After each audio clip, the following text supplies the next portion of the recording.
Now for a review of what's making the headlines in the papers this morning, let's bring in Arise analyst, Constance Ikwoku. Good morning, Dr. Constance. Hey, good morning to you, Yolanda. Looking good to see you today. Likewise. It's almost end of week, Yes. Thursday. And it flew so fast. Yes, it was a quick one. Yes, It absolutely. was. Charles, how are you today? Just a bit dry now because I was almost drenched in this morning's downpour. Oh, Did you experience it? I was drenched. Do you know So what? was I. Oh my goodness, when I came out in the morning with my umbrella, the breeze was so strong, it was like Yes. yanked the thing off. My two umbrellas are completely destroyed this morning. Oh, no. that was Yeah, two a of them. really heavy one there. Yes. Well, I don't use umbrellas. I actually had a very heavy coat on me, but yeah. Yeah. It did help a bit. Yeah, Abuja rain and the wind. It's usually very fierce.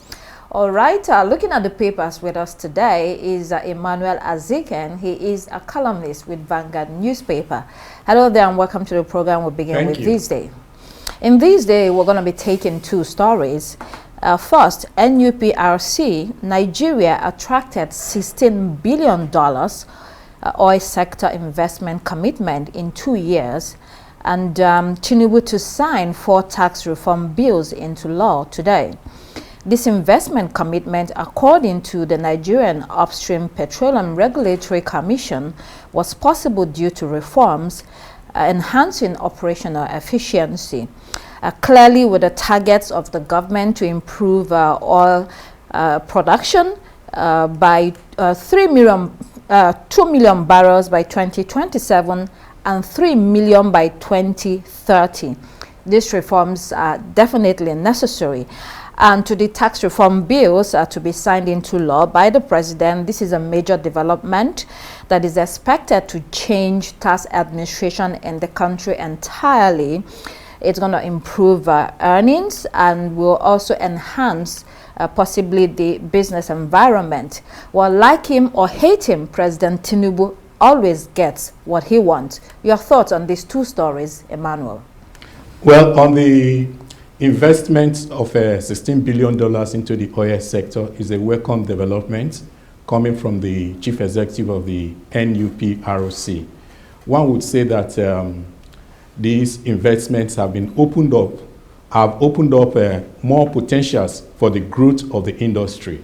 And it's against the background of the major divestments that happened in the immediate past administration and even entered into this administration. We remember some time ago, people were taunting President Tinubu that Total Energies and even Mobil Exxon exited Nigeria, while despite the fact that the president himself worked in Exxon Mobil. So, coming now that $16 billion have come into the economy, into the oil sector in the last 2 years, it's welcome. But one will want to say that these investments should translate into production, because there is a fear that in some sectors among some critics that I hope this is, some are saying that this may be audio investments, but whatever, the government has to clean the environment to make sure that the environment is suitable for these investments to mature and to bring forth fruit, because the main thing is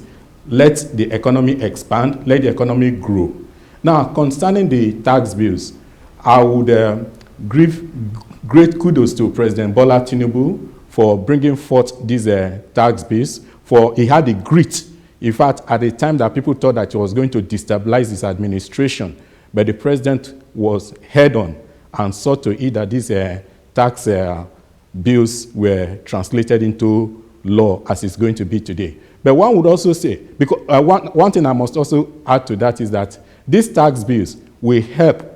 If once he signs it, it will help to ease tax administration, remove multiplicity of taxes, especially in the states, which is a great disincentive to businesses.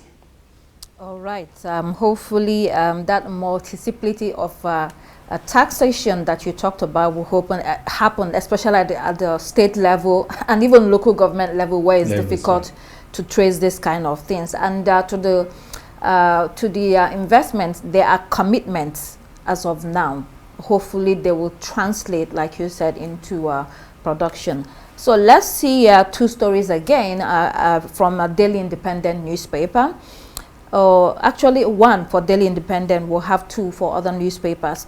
There we have INEC receives 110 applications for political parties. And as of Monday this week, at least these parties that apply to the Independent National Electoral Commission for registration, the INEC says they would follow guidelines to make sure that all of these are handled properly according to their regulations. That is a lot of parties seeking registration.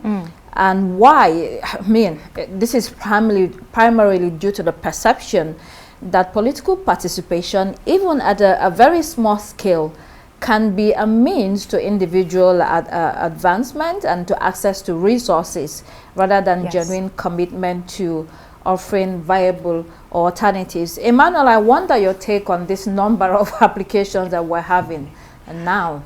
You know, Nigeria is a politically liberal society, and that is what is encouraging all these political parties to come in. And now if you go back side by side by that story, you will see that the president is himself saying that he would encourage the opposition to, you see, I would like to see vibrant opposition. But the multiplicity of these parties, people are beginning to wonder, what relevance are they bringing to bear? You know, when many people call them briefcase political parties. They do not have, many of them do not have any manifesto. They do not have any, they do not have offices, and their views and they seem to lack a coherence in bringing us concerning issues in the polity. So, but whatever, it is a welcome development because Nigeria encourages free exercise of democratic activity. But I will also caution INEC receiving these 110 applications. People are saying that INEC is overburdened, that this is not, that it distracts the commission from its main exercise, from its main duty of conducting elections. That, in fact, there was a proposal by the Uwais committee many years ago to see to the existence, or to see to the coming to the existence of an independent body to register political parties and monitor political parties, so that INEC can have its own, can be focused on its principal duty of conducting elections. Actually, let's see one more story from Daily Independent. There it says, LP caucus decries demolition of obese families' property. Yeah, we saw videos of Mr. Obi in Lagos, a presidential candidate of the Labour Party in 2023. He claimed that his brother's property was demolished without much notice, and the state government showed up there with a court order for the demolition. I mean, some have condemned the misuse of the judiciary. These demolitions are common in the country. The government wakes up one day and decides that, you know, an entire area or certain properties have to go. Charles, what are your thoughts on this? I mean, I saw the story, and to me there's a whole lot that's shrouded in what I call ambiguity, because apparently the story did not give greater detail about what led to the demolition, and it made it appear as if, you know, the demolition of the property was a direct attack on the former presidential candidate of the Labour Party, Peter Obi. Having said that, if only the details had been provided as to why that property was demolished, then maybe would have had a better perspective on it. But of course, the paper said the demolition was reportedly carried out following a court order obtained under unclear circumstances. What were those unclear circumstances? And it goes on to say neither the property owners nor any other party was said to be aware of the order, as it was not issued in anybody's name. So there's a whole lot that was being said there, but not much detail has been given about the background to the entire saga. And that's why I'm just at a loss as to what exactly to make out of this story in its entirety? And they were not, according to the story, they were not given enough time to remove their property. Okay, let's move on to New Telegraph. National Secretary, PDP crisis deepens as NWC counters Damagu governors, reinstates Anyanwu Shell's NEC meeting for expanded caucus. We will also go to the Punch newspaper, which has a more dramatic caption on this same story. There it says, NEC crisis, Makinde bloc revolts as INEC verdict tears PDP apart. Damagu, Sarakia, Bakwike allies return, cancel June 30, NEC, pro-Makinde NWC, governors protest. I mean, this has been on since yesterday. What more is there to say other than the fact that the PDP looks very dysfunctional at the moment? Emmanuel, Damagu against the NWC. You cannot say it better. The PDP looks very dysfunctional. This is the party that said just a few years ago that it was going to rule for about 60 years. But the PDP, the potentials of the PDP existing as a political party in 2027 are seriously in doubt. The man on the screen now, Damagum, I think he probably has caused much damage to the PDP. You heard him yesterday. He said that they were taking a bitter pill in taking Anyanwu back. Why do you mean bitter pill? It meant that it's not something he wanted to do. What he was saying that we didn't want to do it, but he's being restrained by the courts and by the law. So why did they go against the courts? Why did they go against the law of the PDP? Mark you, Anyanwu left, went out to contest for the governorship of Imo State and came back. But he's not the first. I met some time ago the President Deputy National Publicity Secretary. His name is Ibrahim. He also did a similar thing. He contested the Kebbi governorship ticket. He contested the election, lost, and is back as a member of the NWC. Even we also have it that the governor of Taraba State, who was the chairman of the party in Taraba, contested, and he won. So why the issue of Anyanwu is probably, I think it's a matter of emotion, in the sense that we don't like this man. We don't like those he is associated with. And everybody knows that Anyanwu is close to Wike. So apparently because of his relationship with Wike, they sought a way to stop him. But they didn't go through the legal way. The constitution of the PDP gives a provision for people to contest, to leave their offices, that's the office holders in the PDP, to contest elections and come back if possible.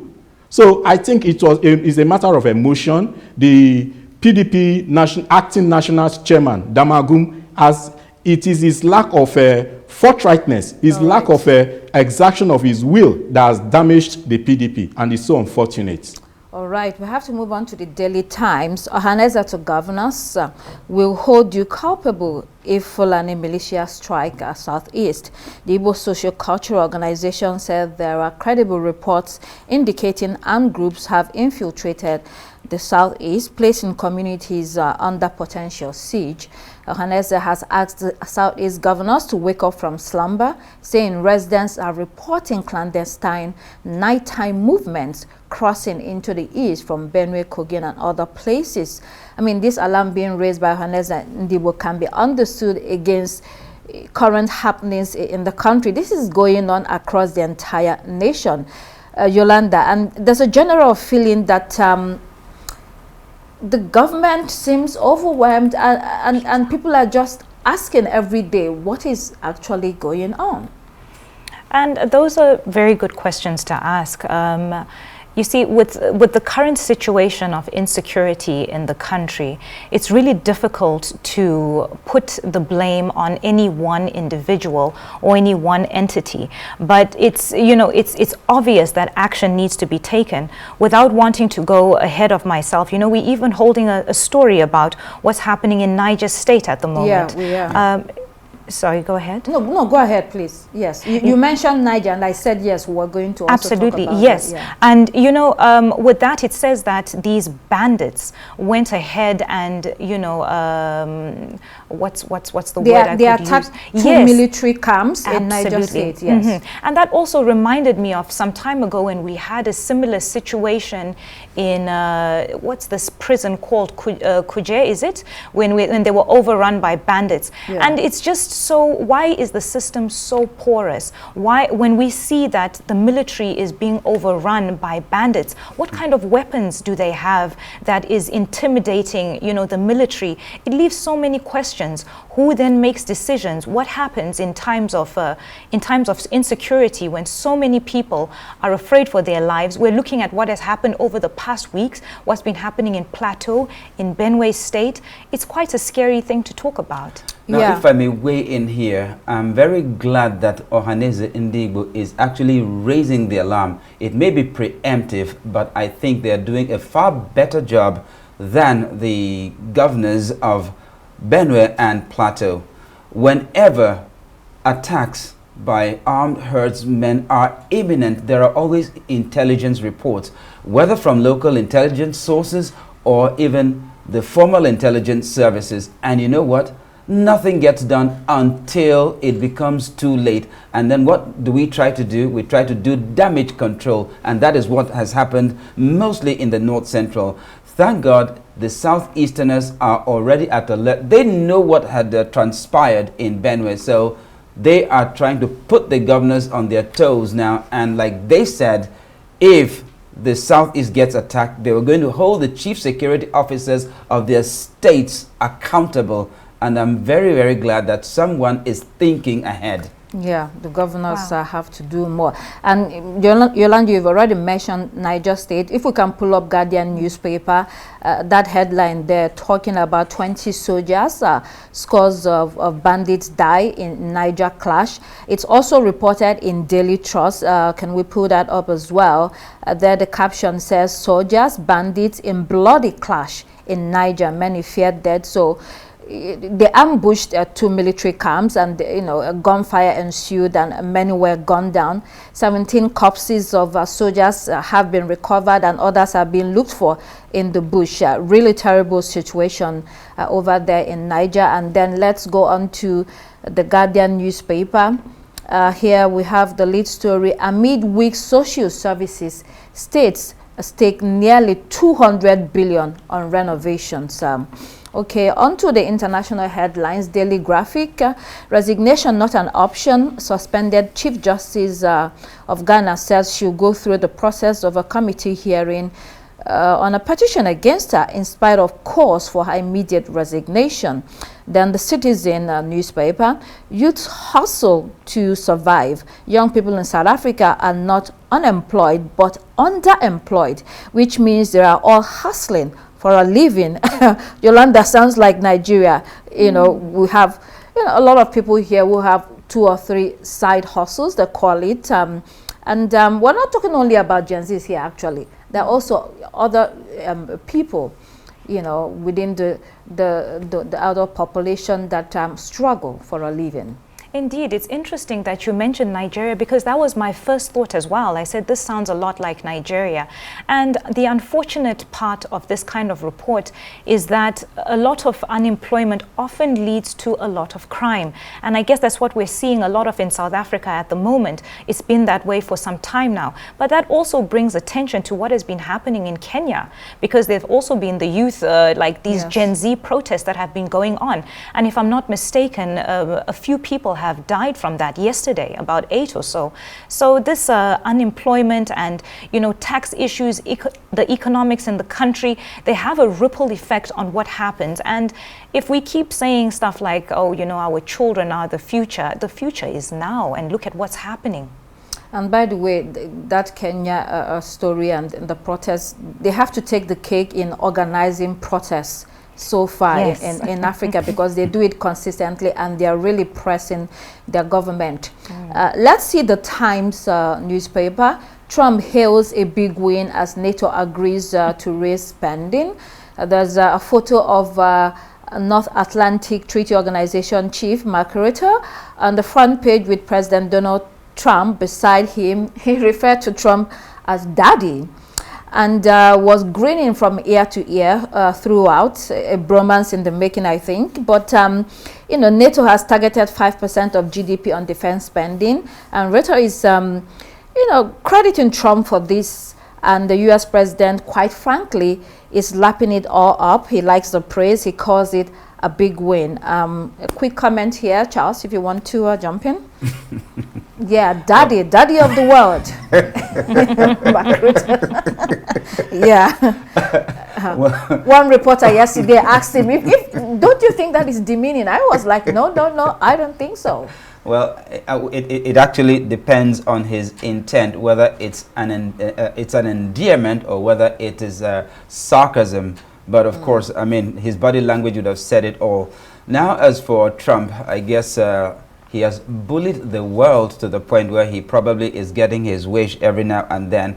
He allowed the conflict between Israel and Iran to persist, and then he got up like a referee, blew the whistle and said, "Gentlemen, it's over." And then he has now taken on his own intelligence services, saying that their report about Iran moving enriched uranium out of those locations is not true. And now he has moved over to the North Atlantic Treaty Organization. I guess he's actually trying to get them to ramp up their defense spending so that he might just use them as a shield against Russia. Just in case his relationship, his bromance with Vladimir Putin goes sour. Right. And it's actually going sour at the moment. So yes, it's indeed another plus for Trump as he seeks new alliances from that same NATO he had actually been initially. Okay.